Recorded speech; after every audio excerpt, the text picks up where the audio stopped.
Bienvenue sur Classique en lecture. Les nains magiques de Jacob et Wilhelm Grimm, lu par Stanley.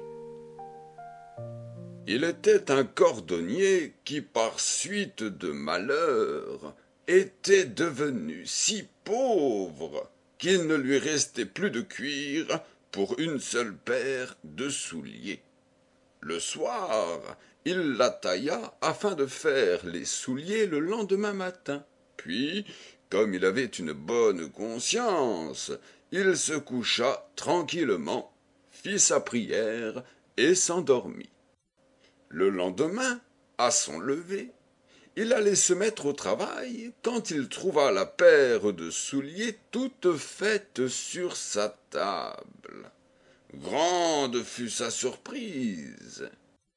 Il ne savait ce que cela voulait dire. Il prit les souliers et les considéra de tous côtés. Ils étaient si bien faits qu'il n'y avait pas un seul point de manqué. C'était un vrai chef-d'œuvre.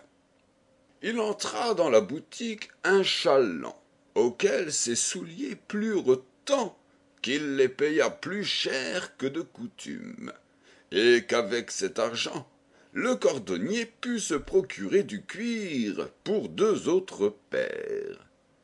Il le tailla le soir même, et s'apprêtait à y travailler le lendemain matin, quand il les trouva tout faits à son réveil, et cette fois encore, les chalands ne manquèrent pas, et avec l'argent qu'il en tira, il put acheter du cuir pour 4 autres paires. Le lendemain matin, les 4 paires étaient prêtes, et enfin, tout ce qu'il taillait le soir était toujours terminé le matin suivant, de façon qu'il trouva l'aisance et devint presque riche.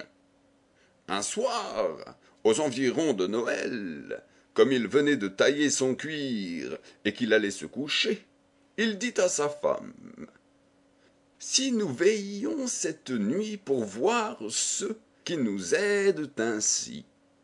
La femme y consentit, et laissant une chandelle allumée, ils se cachèrent dans la garde-robe, derrière les vêtements accrochés, et attendirent.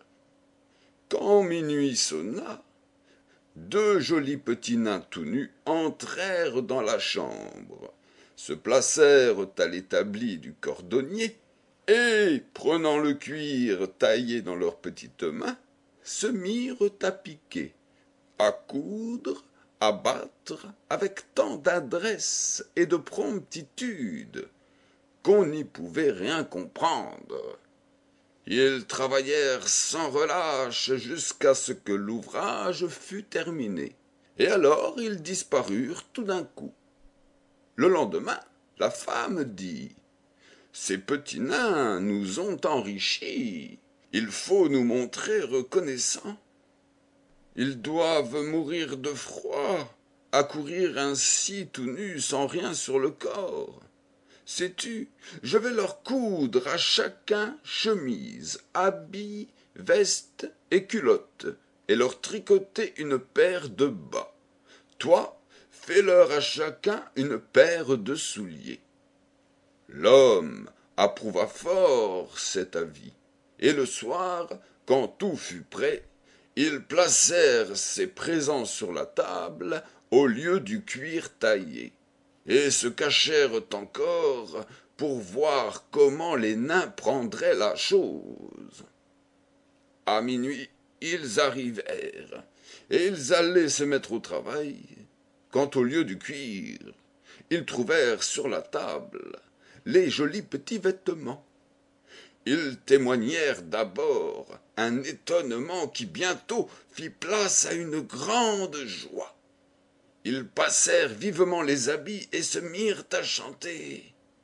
Ne sommes-nous pas de jolis garçons? Adieu, cuir, souliers et chaussons. Puis ils commencèrent à danser et à sauter par-dessus les chaises et les bancs. Enfin, tout en dansant, ils gagnèrent la porte. À partir de ce moment, on ne les revit plus, mais le cordonnier continua d'être heureux le reste de ses jours, et tout ce qu'il entreprenait lui tournait à bien. Merci d'avoir écouté Les Nains Magiques sur Classique en Lecture. Si cette vidéo vous a plu, vous pouvez la partager. N'hésitez pas à liker, vous abonner et activer la cloche des notifications pour être prévenu lorsque je sors une nouvelle vidéo de lecture. À très vite sur Classique en Lecture.